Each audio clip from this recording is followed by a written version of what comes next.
హల్లెలూయా. ఎందుకంటే ఎవరు చూడకపోయినా దేవుడు మాత్రము చూస్తూ ఉంటాడు. సరే, మంచిగా అందరూ తల వంచి కళ్ళు మూసుకున్నట్లయితే ప్రార్థనాపూర్వకంగా వాక్యం దానం చేసుకుందాం.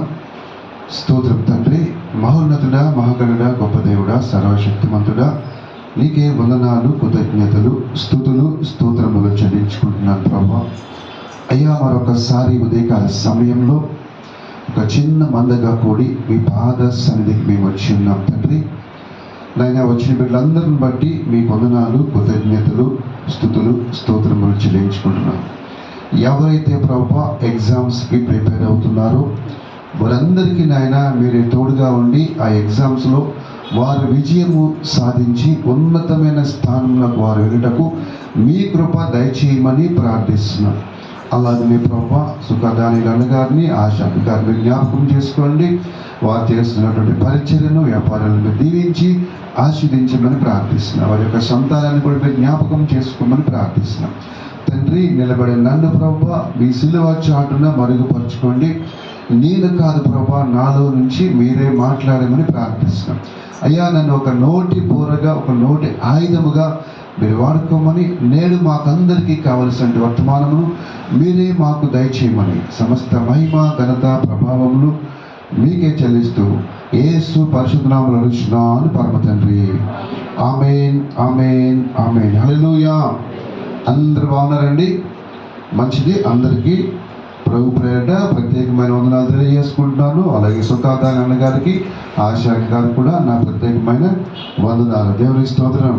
అందరూ చాలా హడావుడిగా ఉన్నారు కదా, ఎందుకంటే క్రిస్మస్ పండుగ వచ్చింది. దేవునికి స్తోత్రం. ప్రపంచంలో అనేకమైన పండుగలు ఉన్నాయి కదా, కానీ ఆ పండుగకి ఒకరోజు ముందే ఆ పండుగ వాతావరణం కనిపిస్తుంది. కానీ క్రిస్మస్కి 2 నెలల ముందు నుంచే పండగ వాతావరణం కనిపిస్తుంది. That is the Jesus special. Hallelujah. మంచిది. మన జీవితంలో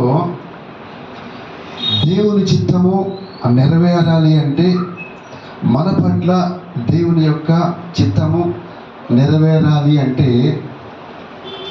కొన్ని మనము ఫేస్ చేయాల్సి ఉంటుంది. దేవునికి స్తోత్రం. ఏం ఫేస్ చేయాలి? కంపల్సరిగా ప్రతి ఒక్కరి పట్ల దేవుని చిత్తం ఉంటుంది. ఇక్కడ ఉన్నటువంటి కూర్చున్నటువంటి ప్రతి ఒక్క దేవుని బిడ్డ పట్ల దేవుని యొక్క చిత్తము, దేవుని యొక్క ప్రణాళిక తప్పకుండా ఉంటుంది. ఎందుకంటే నీవు ఈ భూమి మీదకి వచ్చావు అంటేనే ఒక ప్రణాళికతో వచ్చావు ఇక్కడికి. ఒక ప్రణాళిక లేకుండా ఈ భూమి మీదకి నువ్వైతే రాలేదు. నీ పట్ల దేవుడికి ఒక చిత్తము, ఒక ప్రణాళిక ఉన్నది. కానీ ఆ చిత్తము, ప్రణాళిక నెరవేరాలి అంటే కొన్ని అవమానాల గుండా మనం వెళ్ళాల్సి వస్తుంది తప్పకుండా. ఈవెన్ ఎవరైనా సరే, ఎటువంటి వ్యక్తి అయినా సరే కొన్ని ప్రాబ్లమ్స్ ఫేస్ చేయాలి, కొన్ని అవమానాలు భరించాలి. సో కొన్ని ప్రాబ్లమ్స్ ఫేస్ చేసినప్పుడు, కొన్ని అవమానాలు భరించినప్పుడే దేవుని యొక్క చిత్తము కానీ, దేవుని యొక్క ప్రణాళిక కానీ మన పట్ల నెరవేరదు. తప్పకుండా ఎంత ప్రార్థనా పరులైనప్పటికీ, ఎంత మంచివారైనప్పటికీ, ఎంత గొప్పవారైనప్పటికీ అది దేవుని యొక్క చిత్తం. సో మనం బైబిల్లో స్పష్టంగా చూసుకున్నట్లయితే హెబ్రీయులకు రాసిన పత్రికలో ఒక మాట ఉంటుంది. 10వ అధ్యాయము 36వ వచనం మనం చూసుకున్నట్లయితే, హెబ్రీయులకు రాసిన పత్రిక 10వ అధ్యాయము 36వ వచనము మనం చదువుకున్నట్లయితే, మీరు దేవుని చిత్తమును నెరవేర్చిన వారై వాగ్దానము పొందు నిమిత్తము మీకు ఓరిమి అవసరమై ఉన్నది. అంటే దేవుని చిత్తము మన పట్ల నెరవేరాలి అన్నా, ఒకవేళ దేవుని యొక్క వాగ్దానము మన పట్ల నెరవేరాలి అన్న మనకి మొట్టమొదటిగా కావాల్సింది ఏంటంటే ఓరిమి కావాలి, అనగా ఓర్పు కావాలి. ఎందుకు ఓరిమి కావాలి, ఎందుకు ఓర్పు కావాలి అంటే, ఈ వాగ్దానము నెరవేర్చే ప్రాసెస్ ఏదైతే ఉందో ఈ ప్రాసెస్లో కొన్ని అవమానాలు, కొన్ని ఇబ్బందులు, కొన్ని ఇరుకులు ఎదురవుతాయి. ఇవి ఎప్పుడైతే ఫేస్ చేసి ధైర్యంగా ఓర్పుగా నిలబడతావో దేవుని యొక్క చిత్తము నీ పట్ల స్పష్టముగా నెరవేరుతుంది. దేవుని స్తోత్రం. అంత మాత్రమే కాదు, దేవుని యొక్క వాగ్దానం కూడా నీ కళ్ళ ముందు నెరవేరి ఇలా కనిపిస్తూ ఉంది. సో మనం బైబిల్లో చూసుకున్నట్లయితే మత్తయి సువార్త 1వ అధ్యాయము 18వ వచనం చదువుకుందాం. మత్తయి సువార్త 1వ అధ్యాయము 18వ వచనం. యేసుక్రీస్తు జనన విధమెట్లనగా ఆయన తల్లి అయిన మరియ యోసేపునకు ప్రదానము చేయబడిన తర్వాత వారేకము కాకమునపు ఆమె పరిశుద్ధాత్మ వలన గర్భవతిగా ఉండెను. ఆమె భర్త అయిన యోసేపు నీతిమంతుడై ఉండి ఆమెను అవమానపరచనులక రహస్యముగా ఆమెను విడనాడ ఉద్దేశించెను. అతడు ఈ సంగతులను గూర్చి ఆలోచించుకొనుచుండగా ఇదిగో ప్రభువు దూత స్వప్నమందు అతనికి ప్రత్యక్షమై దావీదు కుమారుడైన యోసేపు నీ భార్య అయిన మరియను చేర్చుకొనుటకు భయపడకము, ఆమె గర్భము ధరించినది పరిశుద్ధాత్మ వలన కలిగినది. తర్వాత ఆమె ఒక కుమారుని కనును, తన ప్రజలను వారి పాపముల నుండి ఆయనే రక్షించును గనక ఆయనకు యేసు అను పేరు పెట్టుదవనెను. ఇదిగో కన్యక గర్భవతి అయి కుమారుని కనును, ఆయనకు ఇమ్మానుయేలు పేరు పెట్టుదురు అని ప్రభువు తన ప్రవక్త ద్వారా పలికిన మాట నెరవేరునట్లు ఇదంతయు జరిగెను. ఇమ్మానుయేలును పేరునకు భాషాంతరమున దేవుడు మనకి తోడని అర్థము. తర్వాత యోసేపు నిద్ర మేలుకొని ప్రభువు దూత తనకు ఆజ్ఞాపించిన ప్రకారము చేసి తన భార్యను చేర్చుకొని ఆమె కుమారుని కను వరకు ఆమెను ఎరుగకుండెను. అతడు ఆ కుమారునికి యేసు అని పేరు పెట్టాను. హల్లెలూయా. దేవునికి మహిమ కలుగును గాక. దేవుని బిడ్డలారా, ఈ స్క్రిప్చర్స్ మనకు బాగా తెలుసు.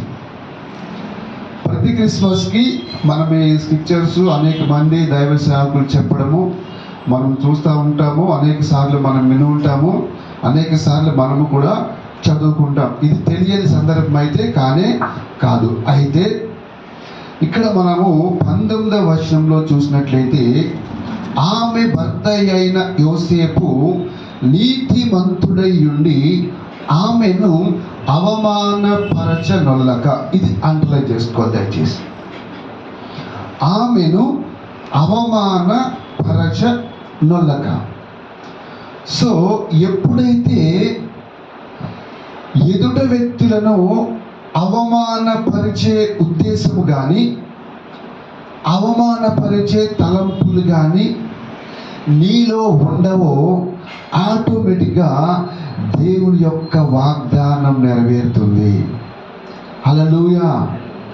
మనలో ఏముండాలంటే ఎదుట వారిని ఎప్పుడు కూడా అవమానపరిచే రీతిగా మన ఆలోచన, మన తలంపు, మన మాట ఉండకూడదు. దేవుడి చిత్తము నీ పట్ల తొందరగా నెరవేరాలి అంటే ఎప్పుడు కూడా ఎవరిని వారి మనసు బాధపడే విధంగా, వారి హృదయము గాయపడే విధంగా మనం మాట్లాడకూడదు. దేవుని స్తోత్రం. చూడండి, కొంతమందిని చూసినట్లయితే అవమానకరంగా మాట్లాడతారు.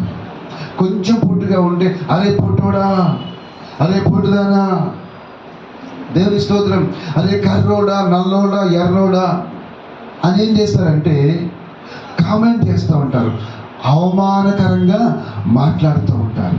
సో ఆ రీతిగా మన నోటిలో నుంచి ఎదుటి వారిని అవమానపరిచే మాటలు గనక వస్తే దేవుని చిత్తము మన పట్ల జరగడము చాలా ఆలస్యం అవుతుంది.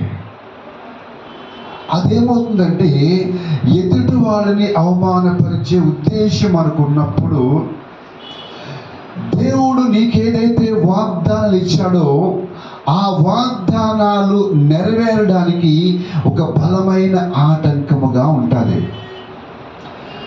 ఇక్కడ మనము చదువుకున్నటువంటి ఈ స్క్రిప్చర్స్లో ఇద్దరు వ్యక్తులను మనం చూస్తూ ఉన్నాం.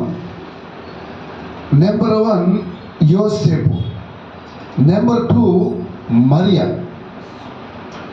ఈ రెండు స్క్రిప్చర్స్లో మనము గమనించినట్లయితే చూడండి,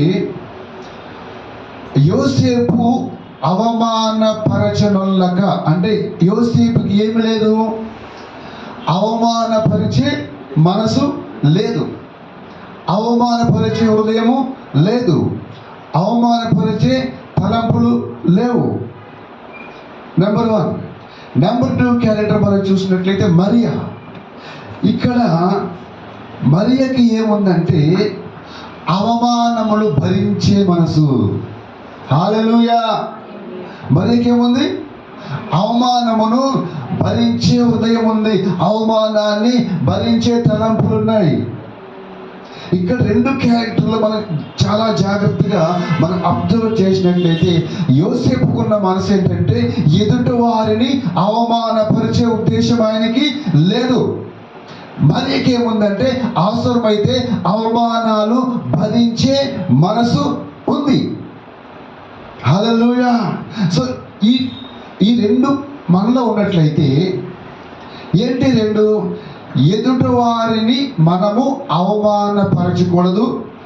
రెండవది, ఒకవేళ దేవుని చిత్తము మన పట్ల నెరవేరడానికి కొన్ని అవమానాలు, కొన్ని నిందలు భరించడానికి మనం సిద్ధముగా ఉన్నామంటే తప్పకుండా దేవుని చిత్తము మన పట్ల నెరవేరుతుంది, దేవుని వాగ్దానము మన పట్ల నెరవేరుతుంది. దేవునికి స్తోత్రం. హల్లెలూయా. చూడండి, ఇక్కడ మనము గమనించినట్లయితే 22వ వచనం ఒకసారి చదవండి. ఇదిగో కన్యక గర్భవతి అయి కుమారుని కనును ఆయనకు ఇమ్మానుయేలని పేరు పెట్టుదురు అని ప్రభువు తన ప్రవక్త ద్వారా పలికిన మాట నెరవేరునట్లు. ఏమైందంట? ప్రవక్త ద్వారా ఏదైతే వాగ్దానము పలకబడిందో అది ఎక్కడ పలకబడింది? ఒకసారి చూద్దాం. యెషయా గ్రంథము 7వ అధ్యాయము 14వ వచనం. కాబట్టి ప్రభువు తానే ఒక సూచన మీకు చూపును, ఆలకించుడి. కన్యక గర్భవతి అయి కుమారుని కని అతనికి ఇమ్మానుయేలను పేరు పెట్టును. ఈ వాగ్దానము ఎవరి ద్వారా నెరవేరిందండి? ఇప్పుడు ఈ లోకానికి లోకరక్షకుడు రాబోతున్నాడు, లోకరక్షకుడు ఈ లోకంలో పుడతాడు, ఆయన పేరు ఇమ్మానుయేలు, ఆయన రాబోతున్నాడు అనే ఒక వాగ్దానము ఎక్కడుంది? యెషయా గ్రంథము 7వ అధ్యాయము 14వ వచనంలో ఉన్న ఒక వాగ్దానం. చాలా మామూలు వాగ్దానం, అది చాలా బలమైన పవర్ఫుల్ వాగ్దానం. సో ఇప్పుడు ఈ వాగ్దానము నెరవేర్చబడాలి అంటే ఎవరు కావాలంటే ఈ వాగ్దానం నిమిత్తము అవమానాలు భరించే వాళ్ళు కావాలి. హల్లెలూయా. ఎవరు కావాలండి? అవమానము భరించే వాళ్ళు కావాలి. అంటే నీలో ఒక వాగ్దానం ఉంది, దేవుడు నీకు వాగ్దానం ఇచ్చాడు. నీలో ఉన్న వాగ్దానము ఒక కార్యరూపం దాల్చాలా. నీలో ఉన్న ఒక వాగ్దానము ఈ ముందుకు రావాలంటే నీలో ఏముండాలంటే అవమానమును భరించే మనసు నీకు ఉండాలి, అవమానాన్ని భరించే హృదయం నీకు ఉండాలా. దేవునికి స్తోత్రం కలుగును గాక. హల్లెలూయా. సో చూసినప్పుడు ఎవరి అవమానం భరిస్తారంటే మరియ కనిపించింది అక్కడ. ఈ లోకంలో అనేక మంది కన్యకలు ఉన్నారు. ఎవరు కనిపించారండి? మరియ కనిపించింది. ఎందుకు కనిపించింది? యెషయా గ్రంథము 7వ అధ్యాయము 14వ వచనంలో ఉన్న వాగ్దానము, ఈ వాగ్దానాన్ని నెరవేర్చడానికి ఎవరు అవమానం పడతారు అంటే అదిగదిగదిగా మరియ ఉంది. దేవునికి స్తోత్రం. హల్లెలూయా. ప్రియ దేవుని బిడ్డ, దేవుని నామం నిమిత్తము దేవుని చిత్తం నెరవేర్చడం కొరకు ఒకవేళ నువ్వు అవమానాలు ఎదుర్కోవడానికి సిద్ధముగా ఉన్నావంటే ఇమ్మీడియట్లీగా దేవుడు వాగ్దానాన్ని పట్ల నెరవేరుస్తాడు. దేవునికి స్తోత్రం. హల్లెలూయా. అంత మాత్రమే కాదు, చూద్దాం కిందకు వచ్చాక మత్తయి సువార్త 2వ అధ్యాయము 4వ వచనం. కాబట్టి రాజు ప్రధాన యాజకులను ప్రజల్లో నుండి శాస్త్రులను అందరినీ సమకూర్చి క్రీస్తు ఎక్కడ పుట్టునని వారిని అడిగాను. అందుకు వారు యూదయ దేశపు బెత్లెహేములోనే ఏలయనగా యూదయ దేశపు బెత్లెహేమా, నీవు యూదా ప్రధానులలో ఎంత మాత్రమును అల్పమైన దానవు కావు. ఇజ్రాయేలీయులను ప్రజలను ప్రజలను పరిపాలించే అధిపతి నీలో నుండి వచ్చును అని ప్రవక్త ద్వారా రాయబడి ఉన్నదని. దేవునికి స్తోత్రం. చూడండి, ఈ వాగ్దానము కొన్ని వేల సంవత్సరముల క్రితము ఒక ప్రవక్త ద్వారా పలకబడింది. ఎక్కడ ఈ వాగ్దానం ఉంటుందంటే మీకా గ్రంథము 5వ అధ్యాయము, ఒకసారి చూద్దాం. మీకా గ్రంథము 5వ అధ్యాయం 2వ వచనం. బెత్లెహేము ఎఫ్రతా, యూదావారి కుటుంబములలో నీవు స్వల్ప గ్రామమైనను నా కొరకు ఇజ్రాయేలును ఏలబోవాడు నీలో నుండి వచ్చును. పురాతన కాలము మొదలుకొని శాశ్వత కాలము ఆయన ప్రత్యక్షమగుచుండును. ఆమేన్. హల్లెలూయా. ఇక్కడ మనము గమనించినట్లయితే మత్తయి సువార్త 2వ అధ్యాయము 24వ వచనంలో ఒక మాట ఉంది. సేమ్ అదే మీకా 5:2లో ఒక మాట ఉంది. ఏంటి రెండిట్లో ఉన్న కామన్గా ఉన్న మాట ఏంటంటే నీలో నుండి వచ్చును. మత్తయి 2:24లో ఏముంది? ఆయన నీలో నుండి వచ్చును.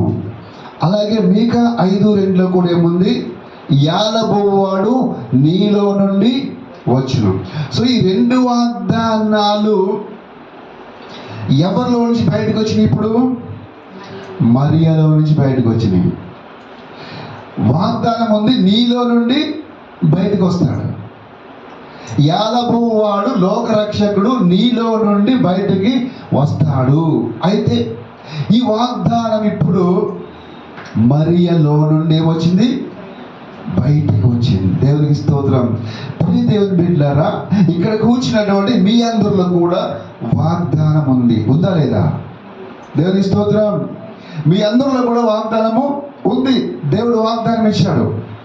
సో ఆ వాగ్దానము నీలో నుంచి ఏం కావాలా? బయటికి రావాలి. ఆ వాగ్దానంలాగా అలాగే నీలో ఉండిపోయింది అనుకో, ఉపయోగమా? దేవుని స్తోత్రం. హల్లెలూయా. నీకు బ్యాంకులో మంచిగా అమౌంట్ ఉంది, అది బయటికి రావట్లేదు అనుకోండి, ఎంత అమౌంట్ ఉన్నా ఉపయోగం ఉంటుందా? ఉపయోగం ఉండదు. ఆ అమౌంట్ తీసుకుని నువ్వేదైనా మంచి పనులకు వాడుకున్నప్పుడే కదా ఉపయోగం. అవునా? సో దేవుడు వాగ్దానాలు మనకు ఉన్నాయి. ఈ వాగ్దానాలు బయటికి రావాలంటే ఇక్కడ రెండు విషయాలు చెప్పాను నేను.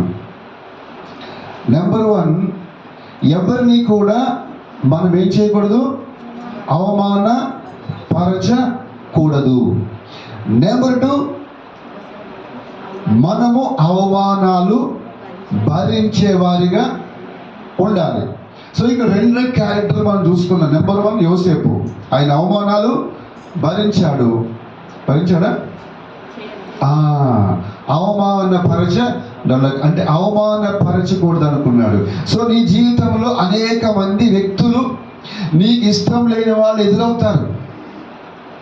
వాళ్ళంటే నీకు ఇష్టం ఉండదు, అయినా సరే నువ్వు వారిని అవమానపరచకూడదు, వెల్కమ్ అని చెప్పాలి. దేవుని స్తోత్రం, హల్లెలూయా.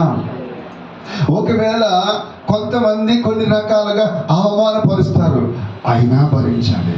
దేవుని స్తోత్రం. ఇప్పుడు నేను దేవుడిని నమ్ముకున్నాను. చాలా మంది మా వాళ్ళు ఏమన్నారంటే మతంలోకి దిగిపోయాడు, మతంలోకి దిగిపోయాడు, అందులో కలిసిపోయాడు అంటున్నారు. నేను ఒకటే చెప్తా, నేనేం దిగిపోలేదమ్మా. దిగిపోయిన వాళ్ళని లేపడానికి దేవుడు ఎన్నుకున్నాడు. ఎవరైతే చీకటిలో దిగిపోయారో, ఎవరైతే గోతులకు దిగిపోయారో వాళ్ళందరినీ లేపడానికి దేవుడు నన్ను వెన్నుకున్నాడు. ఏసే మార్గము, ఏసే సత్యము, ఏసే జీవము, వేరే మార్గము లేనే లేదు. అది దేవుడి కొరకు అనేకమైన, ఎంతమంది ఏమన్నా సరే అనేకమైన అవమానాలు భరిస్తూ వస్తూనే ఉన్నామని మాకు తెలుసు వ్యక్తిగతంగా. హల్లెలూయా. అయితే దేవుణ్ణి నమ్ముకున్నప్పుడు స్టార్టింగ్ ఫస్ట్లో దేవుడు ఒక వాగ్దానం ఇచ్చాడు నాకు. ఏమిటి ఆ వాగ్దానం అంటే, నీ అవమానంలో రెట్టింపు ఘనత పొందుకుంటావు. నేను షాక్ అయ్యాను. ఇదేంటి, పోయి యేసు ప్రభువుని నమ్ముకుంటే అవమానం అంటున్నాడు, రెట్టింపు ఘనత అంటున్నాడు. ఎందుకు అవమానాలు వస్తాయి, ఎందుకు నిందలు వస్తాయని చాలా ఫస్ట్ వాగ్దానం ఇట్లాంటి వాగ్దానం వచ్చింది అనుకున్నాను. కానీ తర్వాత తెలిసింది యేసుక్రీస్తు నమ్ముకుంటే కొన్ని అవమానాలు భరించాలా. సో దేవుణ్ణి నమ్ముకున్న తర్వాత ఏమైందంటే, ఎప్పుడైతే నేను దేవుణ్ణి నమ్ముకున్నానో అన్ని పక్కన పెట్టేసి యేసే నాకు సమస్తమని అన్ని ఉద్యోగాలు అన్నీ విడిచిపెట్టేసి కంపల్సరిగా దేవుడి కొరకు నిలబడాలి అని దివారాత్రము ప్రార్థన చేసి బైబిల్ చదివి దేవుడి చిత్తం మేరకు వాక్యం ప్రకటిస్తూ ఉన్నప్పుడు చాలామంది ఏం చేశారంటే నా బ్యాక్ సైడ్ నా గత చరిత్రను తీసుకోవడం మొదలెట్టారు. అప్పుడు అలా తిరిగాడు, ఇలా తిరిగాడు, సినిమాలు చూసేవాడు, షికారు చేసేవాడు, అద్దాగేవాడు, ఇవన్నీ బయటకు తీసి ఏం చేసేవారంటే అవమానకరంగా మాట్లాడేవారు. దేవుని స్తోత్రం. మరీ ముఖ్యంగా నేను ఎక్కడైతే ఉండేవాడినో అక్కడ ఒక దైవ సేవకుడు కూడా వ్యతిరేకంగా మాట్లాడాడు, చాలా అవమానకరంగా. ఈ దేవుని బిడ్డ, దేవుడు ఎంత గొప్ప దేవుడు అంటే, రీసెంట్గా లాస్ట్ వీక్ వాక్యం చెప్పడానికి వెళ్ళాను. అక్కడ కూడా ప్రేయర్ చేశారు. ప్రేయర్ చేసిన వెళ్ళినప్పుడు అక్కడ ఆ దైవ సేవకుడు వచ్చాడు. హల్లెలూయా, వింటున్నారా? ఆ దైవ సేవకుడు వచ్చి కూర్చున్నాడు. మిరాకిల్ ఏంటంటే ఆయన కూర్చోబెట్టారు, వాక్యం నాకు ఇచ్చారు. హల్లెలూయా. ఆయన్నే కూర్చోబెట్టారు, వాక్యం నాకు ఇచ్చారు. దేవుని స్తోత్రం. దేవుడు తన ఆత్మతో నింపి అద్భుతంగా వాడుకున్నాడు. హల్లెలూయా. ఆయన షాక్ అయ్యాడు. ఎక్కడైతే అవమానపరిచాడో, ఎవరి ముందైతే అవమానపరిచాడో వాళ్ళందరూ గ్యాదర్ అయ్యారు అక్కడ.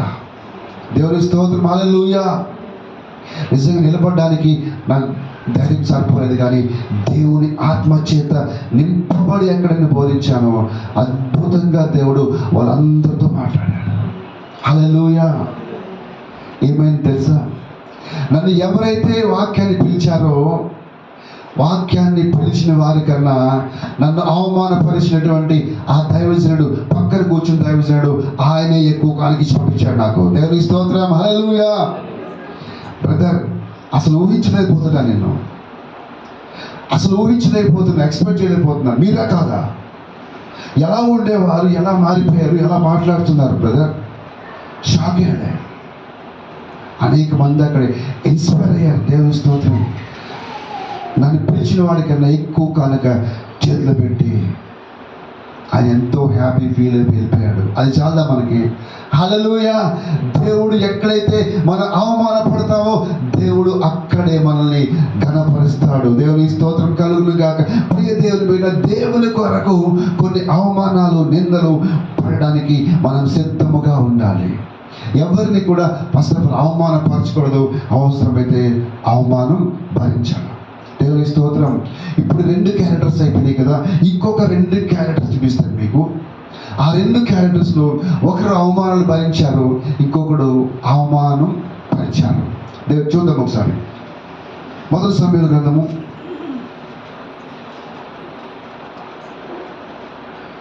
20:30. మొదటి సమూయేలు గ్రంథం 20:30. త్వరగా. సౌలు యోనాతాను మీద బహుగా కోపపడి అడగొట్టుదాని కొడుక, నీకును నీ తల్లి మానవులకును సిగ్గు కలుగునట్లుగా నీవు యెష్షయి కుమారుని స్వీకరించిన సంగతి నాకు తెలిసినది కాదా? దేవునికి స్తోత్రం. ప్రియ దేవుని బిడ్డలారా, ఇక్కడ ఉన్నటువంటి క్యారెక్టర్ ఎవరంటే సౌలు ఎవరిని అవమానిస్తున్నాడంటే తన కడుపున పుట్టినటువంటి కొడుకైన యోనాతానునే అవమానిస్తున్నాడు.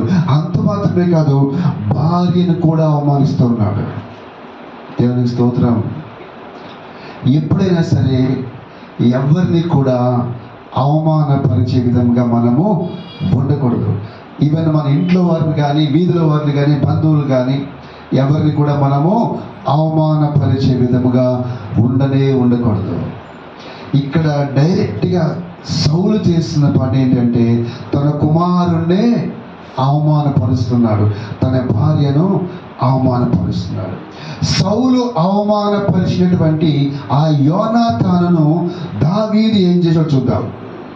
ఇదే మొదటి సమూయేలు గ్రంథము 18:1. దావీదు సౌలుతో మాట్లాడుట చాలించినప్పుడు యోనాతాను హృదయము దావీదు హృదయముతో కలిసిపోయెను. యోనాతాను దావీదును తనకు ప్రాణ స్నేహితులుగా భావించుకొని, దేవునికి స్తోత్రం, హల్లెలూయా. తండ్రి అవమానపరిచాడు, దావీదు హృదయానికి హత్తుకున్నాడు. దేవునికి స్తోత్రం. అందుకే యేసయ్య ఏమని పిలవబడ్డాడంటే దావీదు కుమారుడా. హల్లెలూయా. చూసారండి ఎంత గొప్ప క్యారెక్టర్ దావీదు.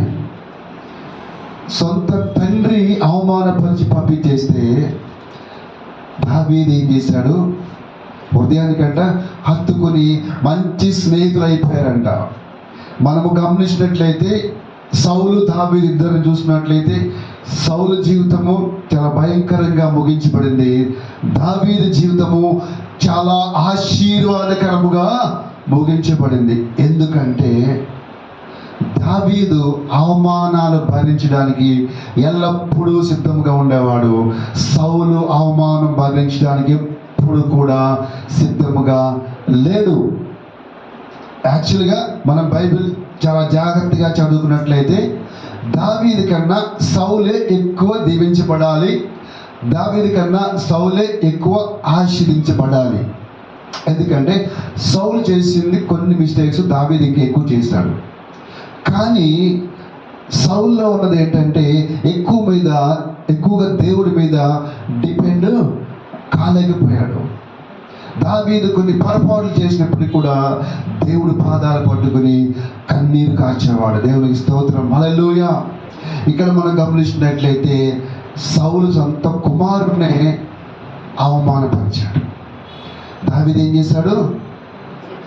చేర్చుకున్నాడు. అవమానపరిచే వాళ్ళని నువ్వు చేర్చుకున్నప్పుడు, అవమానపరిచిన ఎవరైతే నువ్వు చూస్తావు పలానా వ్యక్తి పాపం చాలా కష్టంలో ఉంది, ఎన్నో అవమానాలు పడింది ఆమె, నీకు తెలుసు, ఇక పలానా పెట్టి ఎంతో అవమానాలు పడుతున్నావు నీకు తెలుసు, అలాంటి వాళ్ళు ఏం చేయాలి తెలుసా? నేనున్నా రా అని చెప్పి నువ్వు హత్తుకోవాలా. ఎప్పుడైతే నువ్వు అలా హత్తుకుంటావో వెంటనే నీ వాగ్దానం నెరవేరిపోతుంది. దేవుడు నీకు ఇచ్చిన వాగ్దానం ఏమవుతుందంటే వెంటనే నెరవేరుతుంది. అది దేవునికి స్తోత్రం కలుగును గాక. హల్లెలూయా. ఇంకొకటి చూద్దాం మనం. మొదటి సమయాల గ్రంథము, ఇది మొదటి సమయాల గ్రంథము 36వ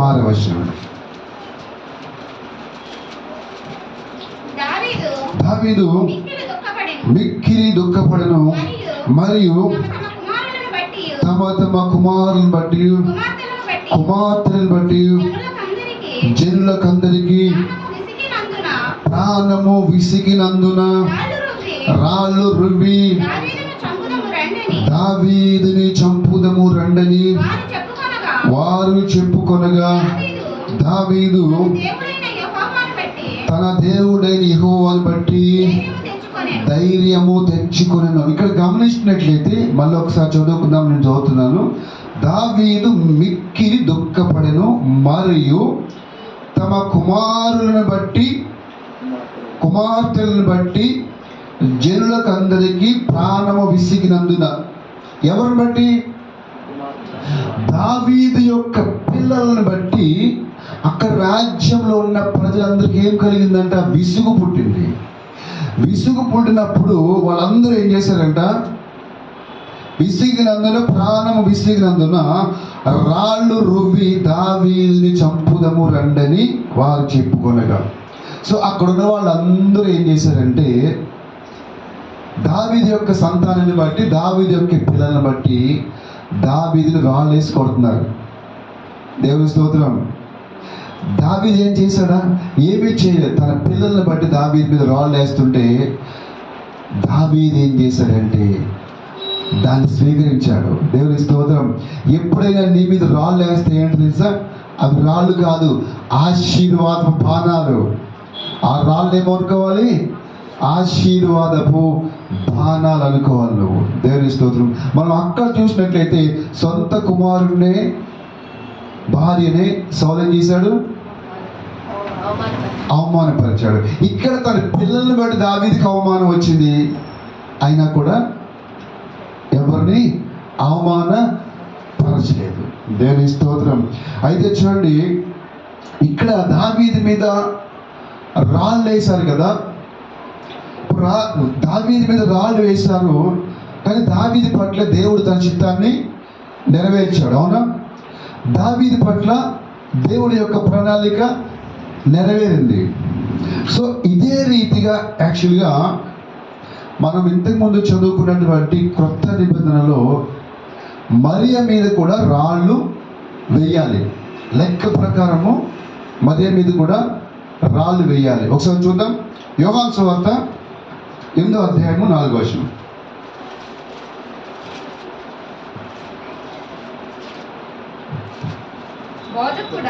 బోధకుడా ఈ స్త్రీ వ్యభిచారము చేయుచుండగా పట్టబడను, అట్టి వారిని రాళ్ళు రువ్వి చంపవలనని ధర్మశాస్త్రములో మోషే మనకు ఆజ్ఞాపించాను కదా.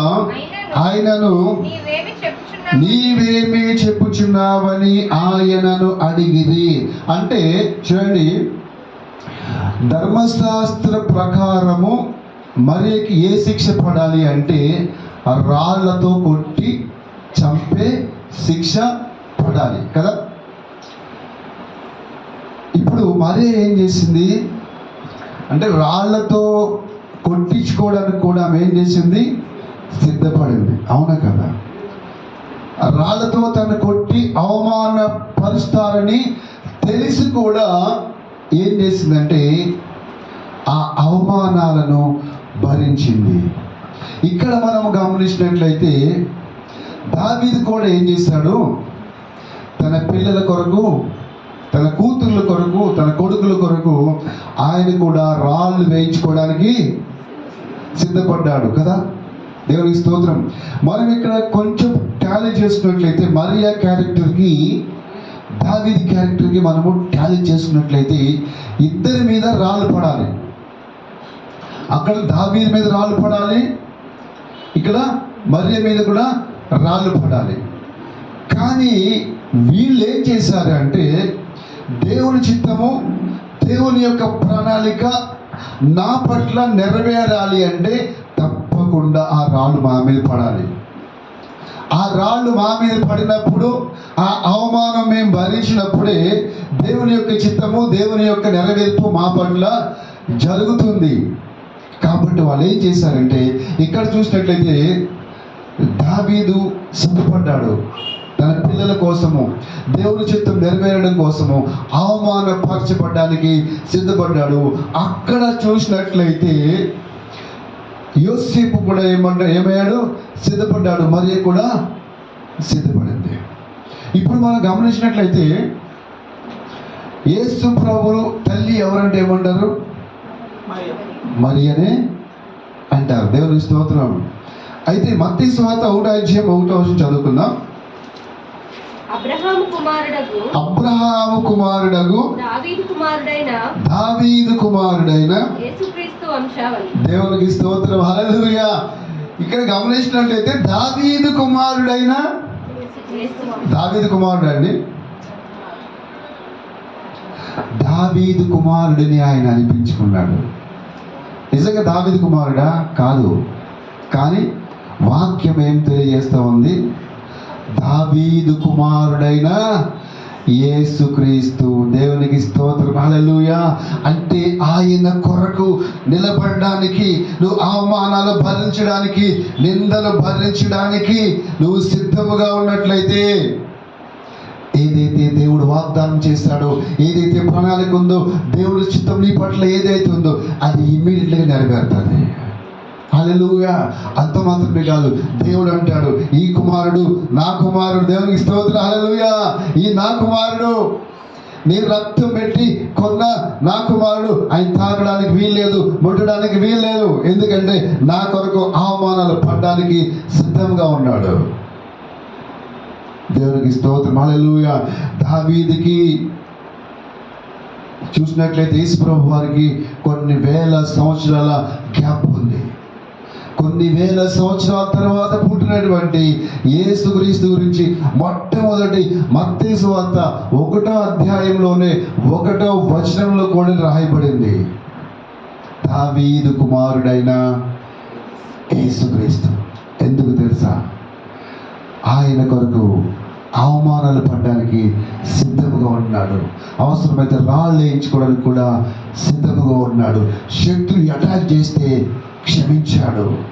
ప్రేమ ఏముంది? ప్రేమ ఉంది దీంట్లో. దేవునికి స్తోత్రం కలుగునుగా. హల్లెలూయా. నిజంగా ప్రియ దేవుని బిడ్డలారా, అటువంటి ప్రేమ మనలో ఉన్నట్లయితే నిజంగా యేసుక్రీస్తు మనలో పుడతాడు. ఆయన ఈ లోకంలో పుట్టినటువంటి యేసయ్య మన హృదయంలో పుడతాడు. నిన్ను చూసినప్పుడు అనుకోవాలా? ఏమనుకోవాలి తెలుసా? ఈమె దేవుని బిడ్డ. ఈ బిడ్డ ఎవరిని కూడా అవమానపరచనే పరచదు. అంత మాత్రమే కాదు, మనల్ని చూసినప్పుడు అనుకోవాలా, ఎన్ని అవమానాలు పడినా ఎవరిని ఒక్క మాట అననే అనదు. దేవుని స్తోత్రం. ఈ రెండు మనకు రావాలా? యోసేపులో ఉన్నటువంటి ఆ బెస్ట్ క్వాలిటీ, అవమానపరచ నల్లక, అవమానపరిచే ఉద్దేశము లేదు. అలాగే మరియకి ఏముంది? అవమానములు భరించే మనసు ఉంది. ఈ రెండు గనక మనలో ఉన్నట్లయితే దేవునికి స్తోత్రం. హల్లెలూయా. యేసయ్య ఎంత సంతోషిస్తాడంటే అంత సంతోషిస్తాడు. ఆయన ఏమనిపించుకున్నాడంటే దావీదు కుమారుడా అనిపించుకున్నాడు. ఆయన దావీదు కుమారుడా అనిపించుకున్నాడు. అదే యేసయ్య ఏమనిపిస్తాడంటే నువ్వు నా బిడ్డవి, నువ్వు నా ప్రియమైన బిడ్డవి. దేవుని స్తోత్రం. హత్తుకుంటాడు. దావీదు వెళ్ళి ఏం చేశాడంట? యోనాతానుని హత్తుకున్నాడంట. వారిద్దరి మనసులు ఏమని అంట? కలిసిపోని అంట. దేవుని స్తోత్రం. ఇటువంటి మనసు కొరకు, ఇటువంటి హృదయం గల వారి కొరకు యేసయ్య ఎదురు చూస్తూ ఉన్నాడు. దేవుని స్తోత్రం. మరియ సిద్ధపడింది. ధర్మశాస్త్ర ప్రకారము రాళ్ళేసి కొడతారు నాకు, అయినా నేను ఆయన కొరకు అవమానాలు, నిందలు నేను భరిస్తాను అని ఆమె సిద్ధపడింది, భరించింది. ఇప్పుడు చూసినట్లయితే ఆమె పేరు మీద కొన్ని చర్చసే ఉన్నాయి. అవునే కదా? యేసు ప్రభు వారిని కూడా కాకుండా ఆరాధించేవాళ్ళు ఎంతమంది లేరు? దేవుని స్తోత్రం. కానీ ఒకటి, మన కొరకు రక్తం చిందించింది, ప్రాణం పెట్టింది, మన కొరకు కొరడా దెబ్బలు తిన్నది, ఆ పరలోక రాజ్యాన్ని విడిచిపెట్టి భూమి మీదకి వచ్చింది ఓన్లీ జీసస్. అవునా? మరియను ఆమెలో ఉన్నటువంటి ఆ బెస్ట్ క్వాలిటీస్ ఏవైతే ఉందో క్వాలిటీస్ ఉన్నాయి కాబట్టి ఆమెను దేవుడు వాడుకున్నాడు. కానీ మరియను మనము ఏం చేయకూడదు? ఆరాధించకూడదు. ఓన్లీ జీసస్ మాత్రమే. అవునా? యేసు ప్రభు ఏమన్నారు? నేనే సత్యము, నేనే జీవము, నేనే మార్గము. సో మన ఫోకస్ ఎంతసేపు ఎక్కడ ఉండాలి? ఏసై మీద ఉండాలి. మిగతా ఏసై పక్కన, ఏసై చుట్టూ ఉన్నటువంటి క్యారెక్టర్స్ ఏవైతే ఉన్నాయో దాంట్లోంచి బెస్ట్ మనం తీసుకోవాలా. అంటే మంచి బలం ఏదైతే ఉందో అది తీసుకోవాలి, బలహీనతలను విడిచిపెట్టాలి. దేవునికి స్తోత్రం కలుగును గాక. హల్లెలూయా. అందుకే 2 తిమోతిలో మాట ఉంటుంది,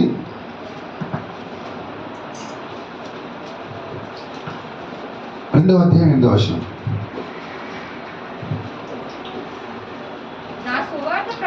నా సువార్త ప్రకారము దావీదు సంతానములో పుట్టి మృతుల్లో నుండి లేచిన యేసుక్రీస్తుని జ్ఞాపకము చేసి. ఇక్కడ మనం గమనించినట్లయితే దావీదు సంతానం ఉంది కదా, ఇదే మాట ఆది కాండము, అక్కడికి వెళ్ళొద్దు, మనకి టైం సరిపోదు. ఆది కాండ 3వ అధ్యాయంలో ఏముంటుందంటే, లోకరక్షకుడు ఎలా వస్తాడంటే స్త్రీ సంతానము ద్వారా వస్తాడు. ఎలా వస్తాడండి? స్త్రీ సంతానము ద్వారా. ఇక్కడేముంది? దావీదు సంతానం. సో ఈ దావీదు సంతానము, స్త్రీ సంతానము టోటల్గా ఎవరంటే మరియ సంతానం. అవునా కదా? దేవుని స్తోత్రం. హల్లెలూయా. ఇక్కడ ఇంకో సీక్రెట్ ఏంటంటే, ఎప్పుడైతే నువ్వు అవమానాలు భరిస్తావో, అవమానపరచకుండా ఉంటావో, నీలో నుంచి వచ్చే సంతానం కూడా ఏలే సంతానంలా ఉంటుంది. ఎలా ఉంటుంది? అక్కడ ఉంది కదా వాగ్దానము, నీలో నుంచి వచ్చేవాడు ఏలతాడు. హల్లెలూయా. ఎందుకంటే ఇక్కడ చాలా మంది వివాహం కానిటువంటి యూత్ ఉన్నారు. ఇది గొప్ప సీక్రెట్. అంటే రేపటి దినాన్న నీ బిడ్డలు ఏలాలి అంటే, నీ బిడ్డలు స్ట్రాంగ్గా ఉండాలి అంటే, నీ బిడ్డలు ఉన్నతమైన స్థానంలో ఉండాలి అంటే నువ్వెలా ఉండాలి? అవమానపరిచే బిడ్డగా ఉండకూడదు. ఇంకొకటి, అవసరమైతే అవమానాలు భరించే బిడ్డగా ఉండాలి. అప్పుడు నిజంగా బ్లెస్సింగ్ ఉంటుంది. ఎవ్వరు ఊహించుకోలేని బెసలికి వస్తుంది నీకు. దేవుని స్తోత్రం. ఇప్పుడు చూడండి, మరియ భరించింది, ఆమె పేరు తరతరాలు యుగయుగాలు చెప్పుకుంటానే ఉన్నారు. అవునా? యోసేపు అవమానపరచకుండా ఆయన సైలెంట్గా ఉన్నాడు. ఆయన కూడా ఏం చేస్తున్నారు? తలుచుకుంటూనే ఉన్నారు. దేవుని స్తోత్రం. అలాగే నిన్ను, నీ పిల్లల్ని తరతరాలు తలుచుకోవాలంటే ఈ బెస్ట్ క్వాలిటీస్ ఉండాలి మనలో. దేవుని స్తోత్రం. ఇంకొక వర్షం చదువుకుని మనం ప్రార్థన చేసుకుందాం. సామెతల గ్రంథము 25వ వర్షం 9వ వర్షం. 25:9 సామెతల గ్రంథం. నీ పొరుగు వారితో నీవు వాజ్యమాడవచ్చును గాని పరుని గుట్టు బయట పెట్టకము. అంటే నువ్వు ఏదైనా గొడవ వచ్చింది, ఏదైనా వచ్చింది, కొట్లాట వచ్చింది అనుకోండి, కొంతమంది ఏం చేస్తారు? మీ తాతలాగా, మీ నాయనిలాగా, నువ్వులాగా ఇది మొత్తం అంతా తవ్వి ముందు పెడతారు. సో అట్లాంటి సిచ్యువేషన్ ఒకవేళ ఎదురైతే పరున గుడ్డి బయట పెట్టకూడదు. అవన్నీ తవ్వకూడదు. అవన్నీ తవ్వకుండా నువ్వు మౌనంగా ఉంటే ఆశీర్వాదం. యోసేపు తవ్వాడా? తవ్వలేదు. దేవుని స్తోత్రం. అంటే ఎదుటి వారి యొక్క బలహీనతలు, వారి యొక్క పాపాలు, తప్పులు తెలుసుంటే నువ్వు ఎలా ఉండాలంటే మౌనముగా ఉండాలి. దాన్ని తవ్వే రాగా మనము ఉండకూడదు. ఇదే సామెతల గ్రంథం 20:19.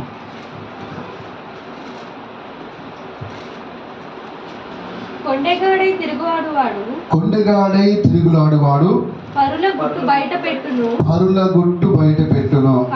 కావున వదరబోతుల జోలికి పోకుమా. చూడు, కొండగాడై తిరుగులాడువాడు పరుల గుట్టు. అంటే నువ్వు పరుల గుట్టు బయట పెడుతున్నావంటే ఎవరు మనము? కొండే. దేవుని స్తోత్రం. అందుకే యోసేపు ఏం చేశాడు? గుట్టు బయట పెట్టాడా? పెట్టలేదు. ఒకవేళ మనకు తెలిస్తే కొన్ని మిస్టేక్స్, తప్పులు తెలిసినా కానీ అవి మనం బయట పెట్టకుండా మనము ఏం చేయాలంటే వారి కొరకు ప్రార్థన చేయాలి అవసరమైతే. దేవుని స్తోత్రం. అందుకే సామెతల గ్రంథం 11:13 మాట ఉంటుంది. ఇది ఒకటి చదువుకుని మనం ప్రార్థన చేసుకున్నాం. కొండెగాడై తిరుగులాడువాడు పరుల గుట్టు బయట పెట్టును. నమ్మకమైన స్వభావం గలవాడు. నమ్మకమైన స్వభావం గలవాడు ఏం చేశాడంట? సంగతి దాచిపెడతాడు. యోసేపు ఏం చేశాడు? దాచిపెట్టాడు లేదా? ఫస్ట్ అవమానపరచకూడదు అనుకున్నాడు. సెకండ్ ఏం చేశాడు? దాచిపెట్టాడు.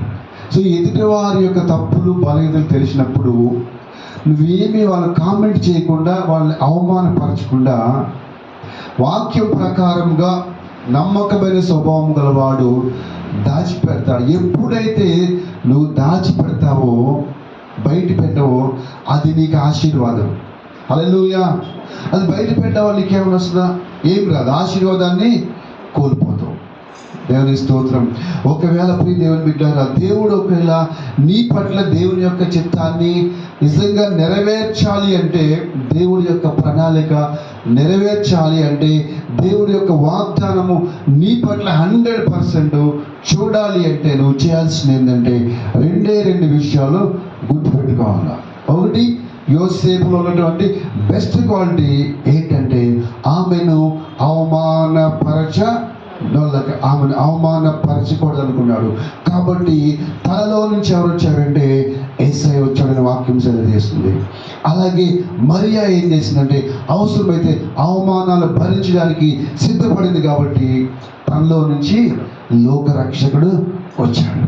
సో నీలో నుంచి ఏదైనా బెస్ట్ దేవుడు బయటికి తీయాలంటే ఈ రెండు క్వాలిటీస్ కనుక మనలో ఉన్నట్లయితే, దేవుని స్తోత్రం, మనలో నుంచి ఒక బెస్ట్ బయటకు వస్తుంది. అది నిజమైన క్రిస్మస్ అవుతుంది. దేవుని స్తోత్రం. అవునా కదా?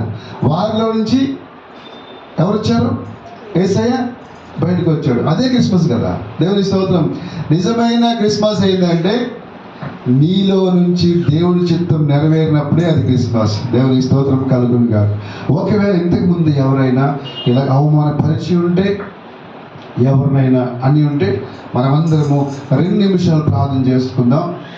ప్రభువా నన్ను క్షమించి ప్రభు అని అందరూ తల వంచి 2 నిమిషాలు మనం ప్రార్థన చేసుకుందాం. ఒకవేళ మనకు తెలుసు కానీ తెలియక కానీ మనం ఎవరైనా అవమానపరిచినా, అయ్యా నన్ను క్షమించి ప్రభువా, నాకు తెలియక తొందరపడి నేను అవమానపరిచాను ప్రభువా, నన్ను క్షమించి ప్రభువా అని ఈరోజు వాక్యం విన్నావు. కాబట్టి వాక్యానుసారంగా నువ్వు ప్రార్థన చేసినట్లయితే దేవుడు తప్పకుండా ఆ వాగ్దానాన్ని, నీకు ఏదైతే వాగ్దానం ఇచ్చాడో ఆ వాగ్దానాలన్నీ కూడా దేవుడు తప్పకుండా నెరవేరుస్తాడు. ఎందుకంటే మనం ఈ లోకంలో ఉన్నాం కాబట్టి తప్పకుండా మనం ఎవరినొకరిని ఏదో రీతిగా పొట్టివాడను, గట్టివాడను, పొడుగోడను, నల్లోడను, కర్రోడను, ఎర్రోడను ఎవరొకరిని ఏదో రీతిగా మనము అవమానిస్తాం. అది సహజం.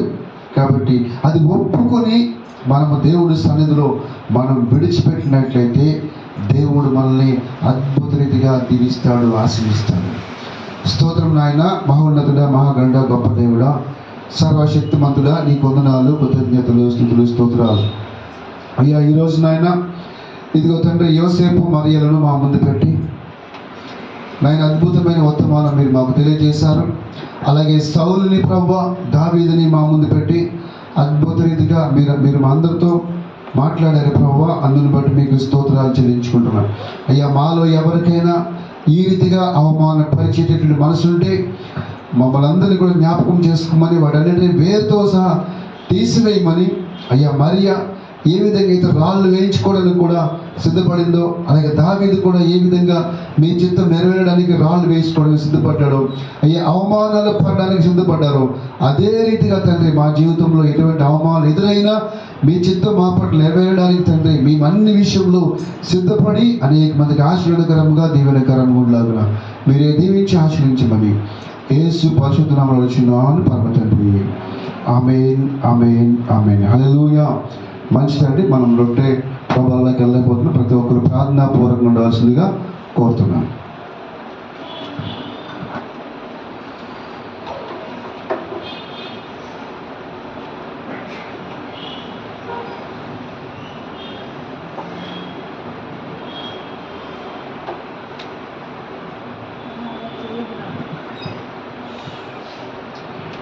మొదటి కొరింథీయులకు రాసిన పత్రిక 11:23-24 చదువుకుందాం.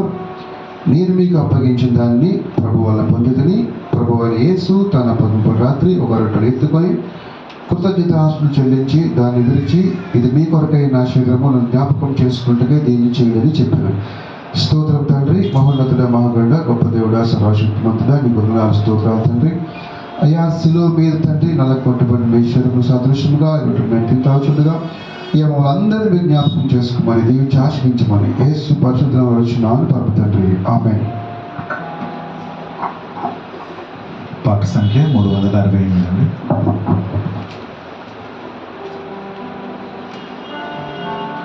ఎందుకో నన్నుగా నీవు ప్రేమించితివో దేవా, అందుకో నా దీన స్తుతి పాత్ర. హల్లెలూయా యేసయ్యా, హల్లెలూయా యేసయ్యా.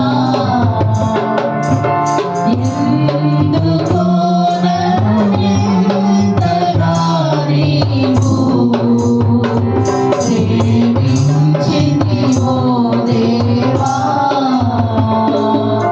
నా పాపము బాప నరరూపివైనావు,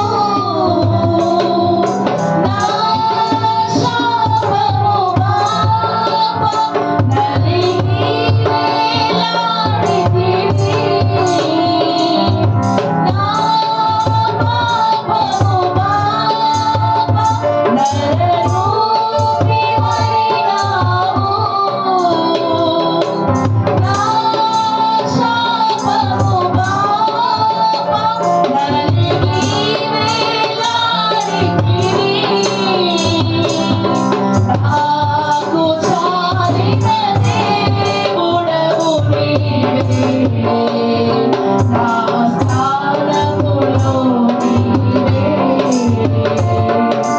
నాకు చాలిన దేవుడవు నీవే, నా స్థానములో నీవే. హల్లెలూయా యేసయ్యా, హల్లెలూయా యేసయ్యా. ఎందుకో నన్నింతగా నీవు ప్రేమించితివో దేవా, అందుకో నా ప్రార్థన చేసుకుందామండి.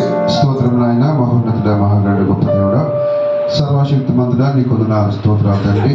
శిలువ మీద నలగొట్టబడినటువంటి మీ శరీరంలో సాదృశ్యంగా ఈ రొట్టె తీసుకుంటుండగా మమ్మల్ని అందరినీ జ్ఞాపకం చేసుకుని ప్రభా ఈ వారం అంతా మీకు వ్యతిరేకంగా తండ్రి మా తలంపులో కానీ ఆలోచనలో హోమంలో కానీ తండ్రి ఏ విషయంలో తండ్రి మీరు తప్పిపోయినా అయ్యా మరొకసారి క్షమించమని దీవించి ఆశ్రయించమని యేసు పరిశుద్ధ నామములో వచ్చినాను పరమ తండ్రి. ఆమేన్.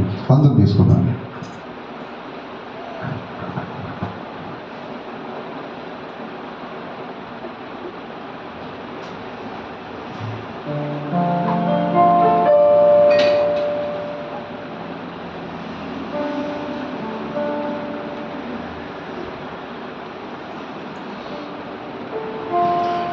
మొదటి కొరింథీ 11:25.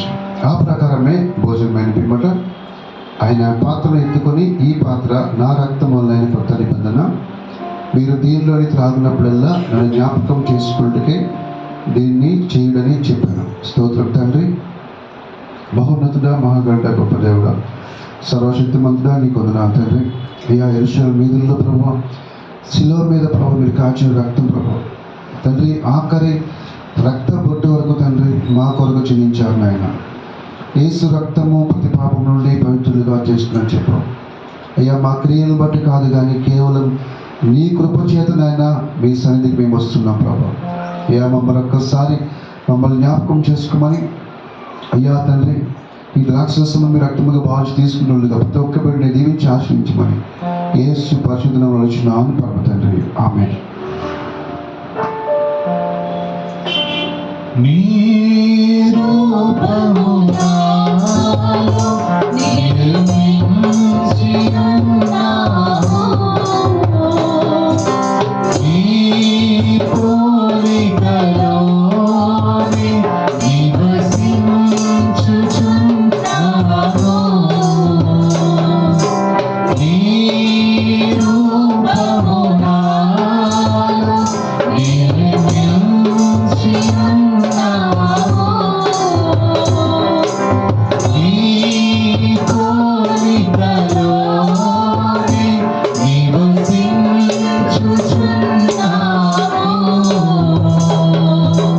నీవు నన్ను ఎన్నుకొంటివి, నీ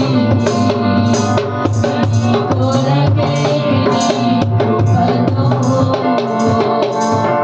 నీవు నన్ను ఎన్నుకొంటివి,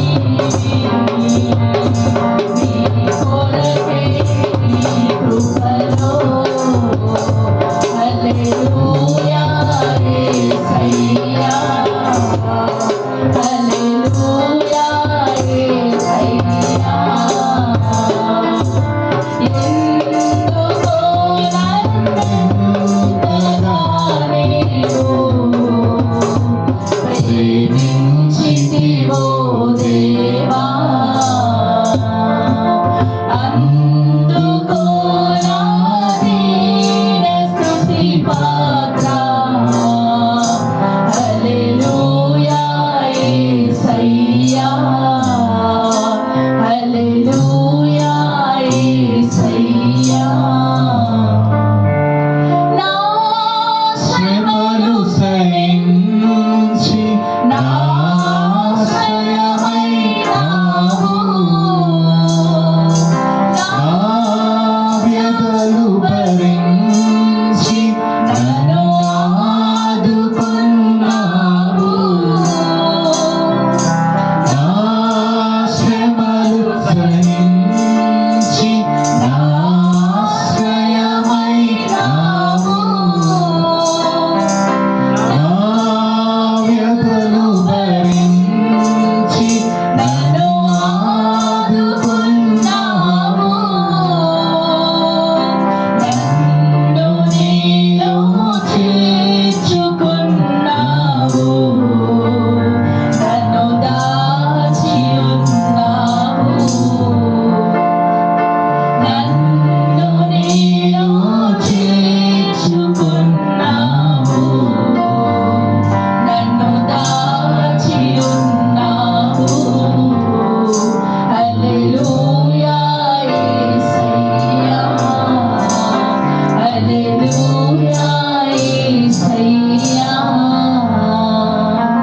ఎందుకో నన్నింతగా నీవు ప్రేమించితివో దేవా, అందుకో నా దీన స్తుతి పాత్ర. హల్లెలూయా యేసయ్యా, హల్లెలూయా యేసయ్యా. నీ సన్నిధి నాలో, నా సర్వము నీలో, నీ సంపద నాలో, నా సర్వము నీలో, నీ ప్రార్థన చేసుకుందామండి. స్తోత్రం నాయన, మహోన్నతుడా, మహాగణుడా, గొప్ప దేవుడా, సర్వశక్తి మంతుడా, నీకు వందనాలు స్తోత్రాలు తండ్రి. అయ్యా మా క్రియను బట్టి కాదు కానీ కేవలం మీ కృపను బట్టి మీ సన్నిధికి వస్తున్నాం ప్రభా. యేసు రక్తము ప్రతి పాపం నుండి పవిత్రులుగా చేస్తుందని చెప్పు తండ్రి. అయ్యా నన్ను మరొకసారి జ్ఞాపకం చేసుకుంటూ దీన్ని తీసుకోమని చెప్పు అయ్యా. మరొకసారి నైనా శిలువ మీద మీరు కాచిన రక్తాన్ని జ్ఞాపకం చేసుకుంటూ అయ్యా ఈ ప్రభావంలో పాల్పొందడానికి మీరు ఇచ్చిన గొప్ప ధన్యతను బట్టి సమస్త మహిమాకంతా ప్రభావాలు మీకే చెల్లిస్తూ యేసు పరిశుద్ధ నామములో వచ్చున్నాను పరమ తండ్రి, ఆమేన్. అందరూ తీసుకున్నాను.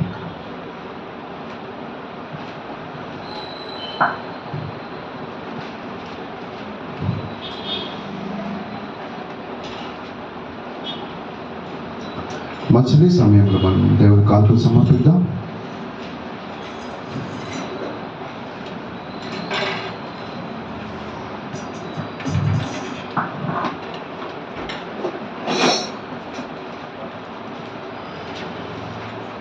పాట సంఖ్య 804. నీ ధనము నీ ధనము ప్రభు యేసువే, నీ దశమా భాగము నీయ వెనుదీతువా వెనుదీతువా. నీ ధనము నీ ధనము ప్రభు యేసువే, నీ దశమా భాగము నీయ వెనుదీతువా వెనుదీతువా. కలలోన ధనధాన్యముల నీయగా కరుణించి కాపాడిన చింపగా. ధనధాన్యముల నీయగా కరుణించి కాపాడిన చింపగా. పరలోకనాథుండు నీకియ్యగా బలి యేసు కొరకేయ వెనుదీతువా. పరలోకనాథుండు నీకియ్యగా బలి యేసు కొరకేయ వెనుదీతువా. నీ ధనము నీ ధనము ప్రభు యేసువే, నీ దశమా భాగము నీయ వెనుదీతువా వెనుదీతువా. పంటలు ప్రభువు నీకియ్యగా కూడు గుడ్డలు నీకు దయచేయగా. పాడి పంటలు ప్రభువు నీకియ్యగా కూడు గుడ్డలు నీకు దయచేయగా. వేగంగా ప్రభు యేసు నామమున పదివేల ప్రభు గీయము క్రైస్తవా. వేగంగా ప్రభు యేసు నామమున పదివేల ప్రభు గీయము క్రైస్తవా. నీ ధనము నీ ధనము ప్రభు యేసువే, నీ దశమా భాగము నీయ వెనుదీతువా వెనుదీతువా. Praise lord. మంచిదండి. ఈరోజే కొత్తగా మందిరానికి వచ్చిన వారు ఎవరైనా ఉంటే దయచేసి ముందుకు వస్తే మీ కొరకు మేము ప్రత్యేకంగా ప్రార్థన చేస్తాం.